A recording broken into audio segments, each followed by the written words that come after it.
नमस्कार दोस्तों, विनायक क्लासेस प्रयागराज के यूट्यूब चैनल पर आप सभी का हार्दिक स्वागत है। दोस्तों, जैसा कि आप सभी को बिल्कुल पता होगा कि अपनी जो यूपी टेट की क्लास है बिल्कुल स्टार्ट हो चुकी है, जिसमें हम लोगों ने हिंदी के प्रैक्टिस सेट 1 को कर लिया था। आज आपका हिंदी का प्रैक्टिस सेट नंबर 2 है, जिसमें आपको बहुत ही इंपॉर्टेंट क्वेश्चन मिलने वाले हैं हिंदी के परिप्रेक्ष्य में, क्योंकि दोस्तों यहाँ से इस सेक्शन से आपके बहुत सारे क्वेश्चन पूछे जाते हैं। ये हिंदी का ये बेस वाला जो क्वेश्चन है, यहाँ से आपका हर बार, चाहे वो आपका यूपी टेट का एग्जाम हो, चाहे या फिर आपका अन्य कोई भी एग्जाम हो, जहाँ पर भी हिंदी पूछा जाता है, वहां पर आपको 1 नंबर यहां आज के इस पीडीएफ से देखने को मिल ही जाएगा। क्योंकि यहां पर मैंने परीक्षा की दृष्टि से कुछ ऐसे महत्वपूर्ण प्रश्न शामिल कर लिए हैं जो कि आपके एग्जाम में बार बार पूछ लिए जाते हैं। तो चलिए दोस्तों, बिना किसी देरी के आज की इस क्लास को हम लोग स्टार्ट करते हैं। लेकिन उससे पहले आप सभी से बिल्कुल गुजारिश है कि आप सभी लोग बिल्कुल चैनल को सब्सक्राइब कर ले, जिससे कि अगली जो आपकी वीडियो आए उसका नोटिफिकेशन आपको मिल जाए और आप अच्छे तरीके से, प्रॉपर तरीके से अपने एग्जाम की तैयारी को कर सके। बात करें दोस्तों यहाँ पर नंबर 1 क्वेश्चन की, तो दोस्तों देख सकते हैं नंबर 1 क्वेश्चन है कि खाली स्थान भाव और विचारों के आदान प्रदान का साधन है। नंबर 1 व्याकरण, नंबर 2 लिपि, नंबर 3 भाषा और नंबर 4 इनमें से कोई नहीं। उत्तर आपको बिल्कुल सही बताना है कि यहाँ पर भाषा और विचारों के आदान प्रदान का साधन क्या होता है। तो दोस्तों अगर हम लोग बात करें भाव और विचारों के आदान प्रदान का जो साधन होता है वो आपका भाषा होता है। ऑप्शन नंबर ग यहाँ पर बिल्कुल सही हो जाएगा। अगर आपको भाषा की परिभाषा याद रहेगी तो ये प्रश्न भी आपका बिल्कुल सही हो जाएगा।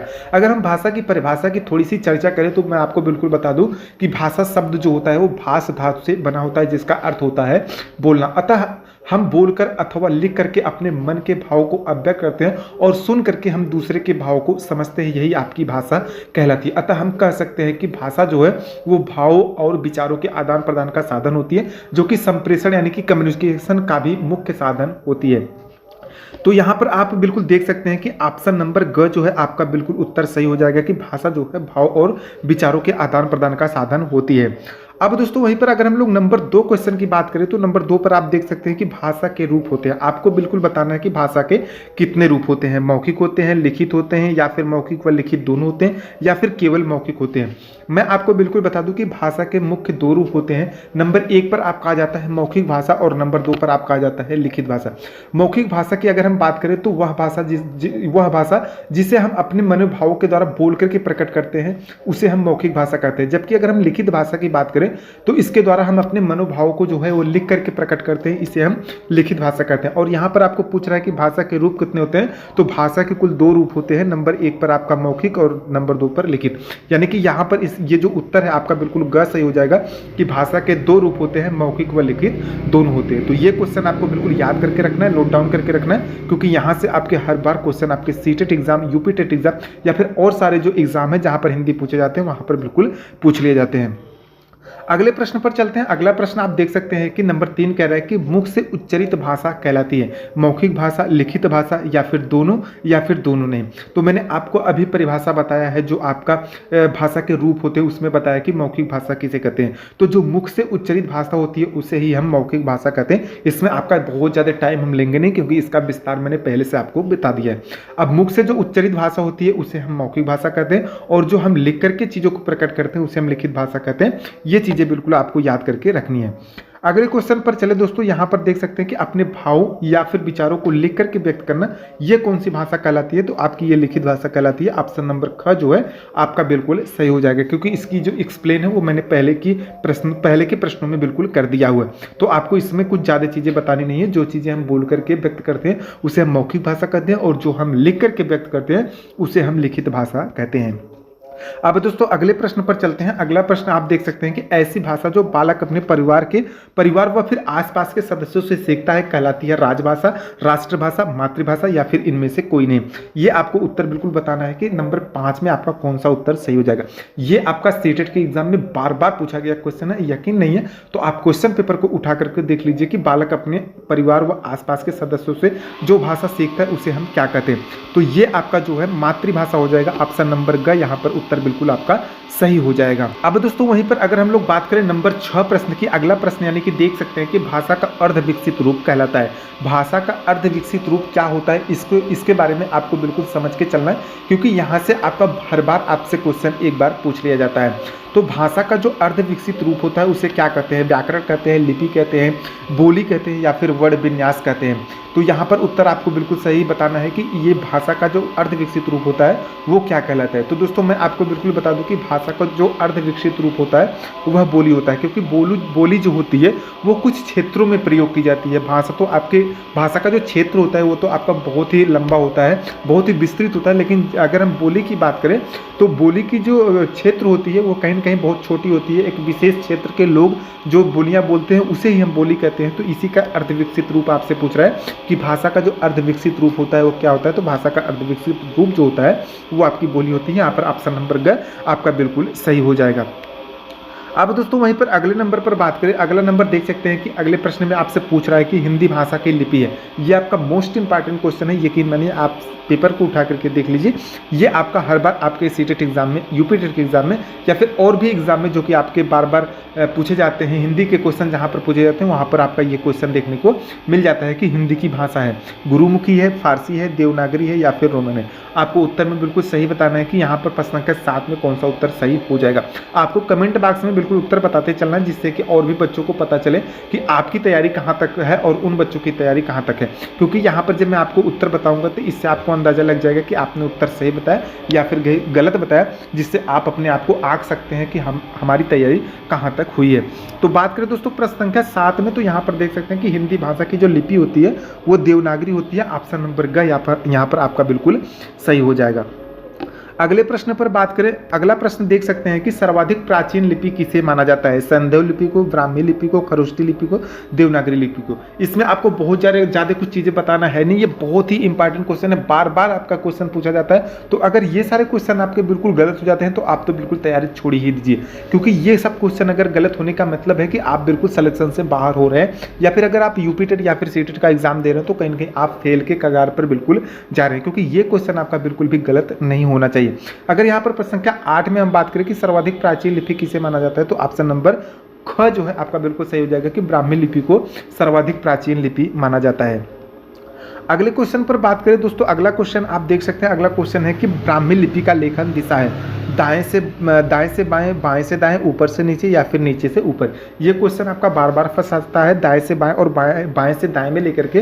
तो ये आपको बिल्कुल याद करके रखना है। जो उत्तर आपको मैं बिल्कुल बताऊंगा उसे आप नोट डाउन करके कहीं पर रख लीजिए, या हो सकता है कि आप इसे शायद नोट डाउन करके रखे भी हो, क्योंकि ये बहुत ही इंपॉर्टेंट क्वेश्चन है, ये आपका बार बार आपके एग्जाम में पूछा जाने वाला क्वेश्चन है। तो यहाँ पर अगर हम प्रश्न संख्या 9 की बात करें तो प्रश्न संख्या 9 में आपका ऑप्शन नंबर ख बिल्कुल सही हो जाएगा कि ब्राह्मी लिपि का जो लेखन होता है वो बाएं से दाएं होता है।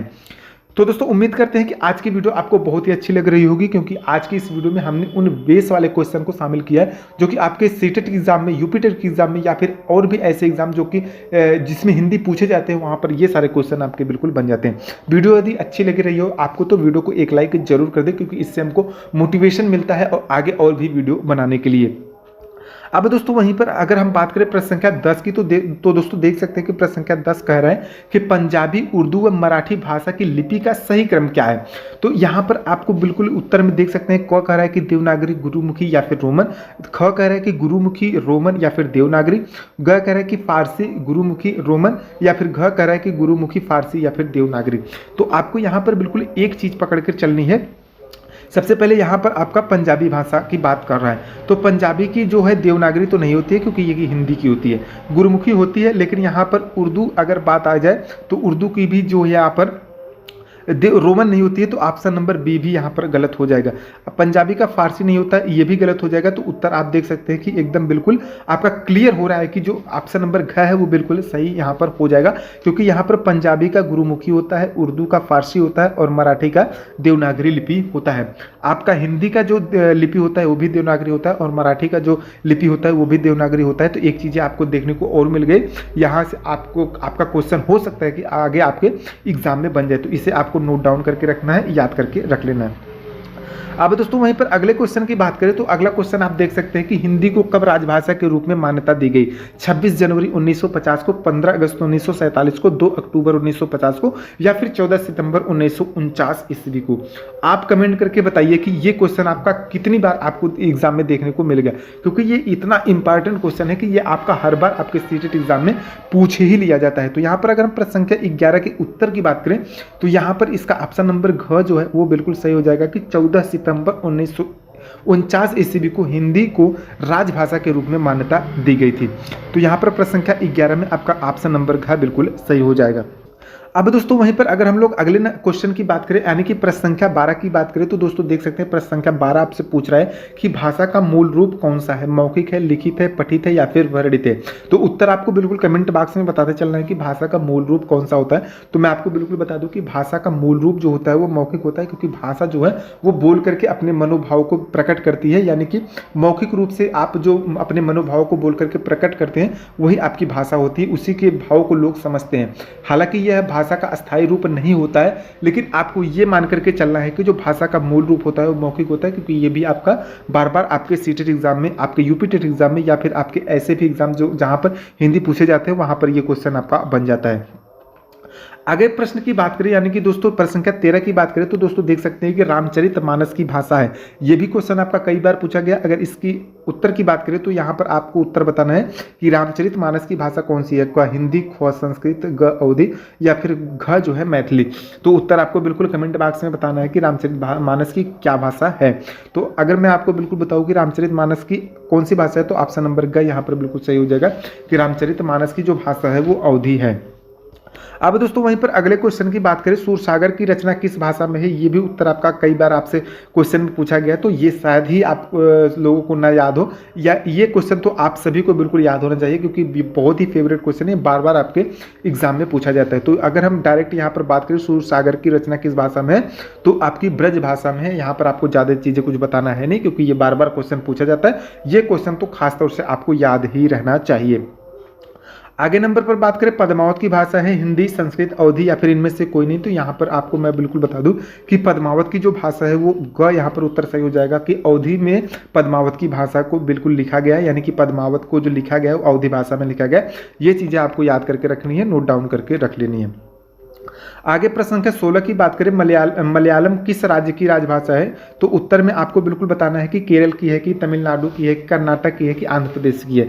तो मलयालम आपको बताना है उत्तर कमेंट बॉक्स में कि मलयालम किस राज्य की भाषा है। तो मलयालम जो है आपकी केरल राज्य की राजभाषा है। ये आपको बिल्कुल याद करके रखना है, क्योंकि ये आपका बार बार पूछ लिया जाता है, क्योंकि बहुत से बच्चे यहाँ पर कंफ्यूज हो जाते हैं, वो तमिलनाडु को उत्तर सही मान करके चले आते हैं, जिससे उनका क्वेश्चन जो है बिल्कुल गलत हो जाता है। तो यहाँ पर मलयालम जो आपकी केरल की राजभाषा है, ये चीज़ें आपको याद करके रखनी है।